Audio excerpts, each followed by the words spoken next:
après avoir créé le fichier comptable, il va être nécessaire de paramétrer ce fichier-là correctement. Alors, les paramétrages vont se faire essentiellement avec le menu structure, les options du menu structure. Nous allons démarrer par le paramétrage des codes journaux.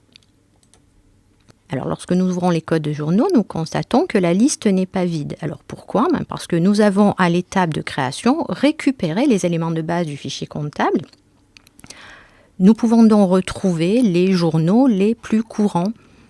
Achat, vente, report à nouveau, OD. Et il est bien évidemment possible d'en créer d'autres en allant sur Nouveau. Donc, on va tester. Alors, là, nous sommes donc sur le mode assistant. Le logiciel me propose de créer un journal avec le mode assistant. Je vais annuler. Et je vais désactiver le mode assistant que nous avions activé pour créer le fichier comptable. Et je vais faire la même chose, nouveau, voilà. Sans mode assistant. Donc on va voir vraiment en création pure. Alors, si l'on veut créer, alors admettons que l'on veuille créer un deuxième journal d'achat. Je vais pouvoir l'appeler voilà, achat 2. Alors, le type, je vais pouvoir ici sélectionner le type de journal, achat, vente, trésorerie pour les journaux de caisse ou de banque, général pour les journaux d'OD ou remise à nouveau, ou situation pour les journaux d'engagement. Donc là, on va laisser achat et nous allons pouvoir mettre un intitulé. Je vais mettre achat 2. Voilà. Et je vais ensuite autoriser la saisie analytique pour pouvoir, par la suite, paramétrer le plan analytique. Par défaut, la saisie analytique n'est pas autorisée dans nos journaux. Et je fais OK pour valider la création. Voilà, mon journal apparaît ici. Alors, si je veux supprimer un journal, je me positionne dessus dans la liste et je fais supprimer. Alors, pour modifier un journal, idem, je sélectionne, je double-clique ou bien je fais ouvrir. Donc là, je vais vérifier mon journal des achats. Je pourrais éventuellement en changer l'intitulé. Je vais faire de même pour les ventes. Je vérifie qu'autoriser la saisie analytique soit coché, c'est important. Les reports à nouveau. Opérations diverses. Et enfin, les journaux de trésorerie sur lesquels on va passer un petit peu plus de temps. Alors, nous allons modifier le journal de banque, le Banque Monnaie Locale 1. Alors, première étape, personnaliser le nom de mon journal. Je vais mettre le nom de la banque.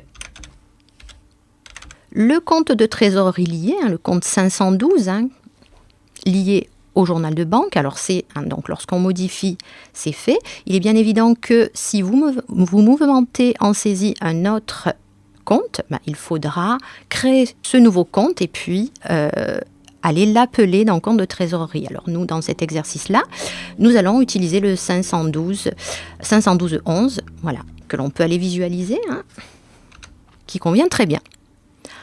Nous allons autoriser la saisie analytique et nous allons maintenant paramétrer les paramètres de traitement. Alors, ces options-là sont très importantes.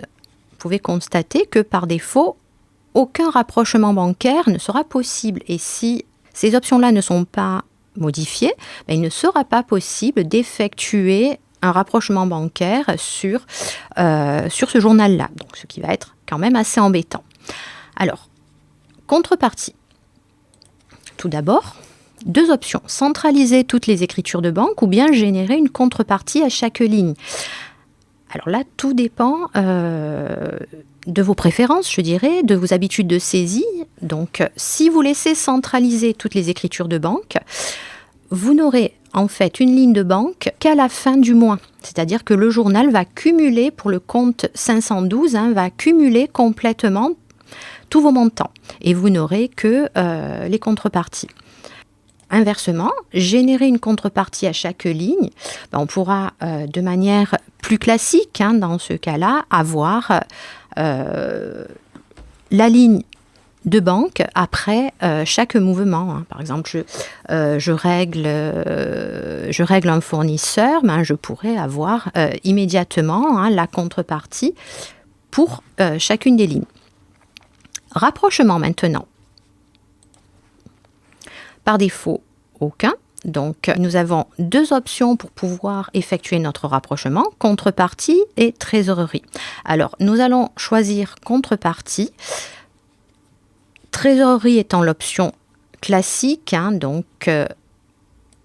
nous verrons à l'étape rapprochement bancaire pourquoi cette option-là est très pratique.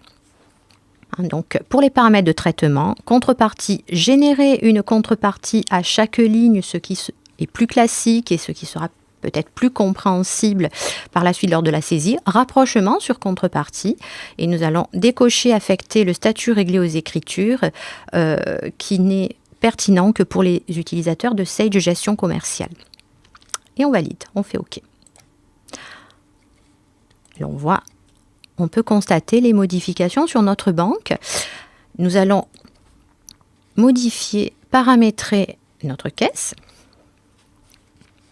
Alors, notre caisse, nous pouvons laisser caisse monnaie locale. Le compte de contrepartie, le 531, que nous allons laisser. Nous allons autoriser la saisie analytique.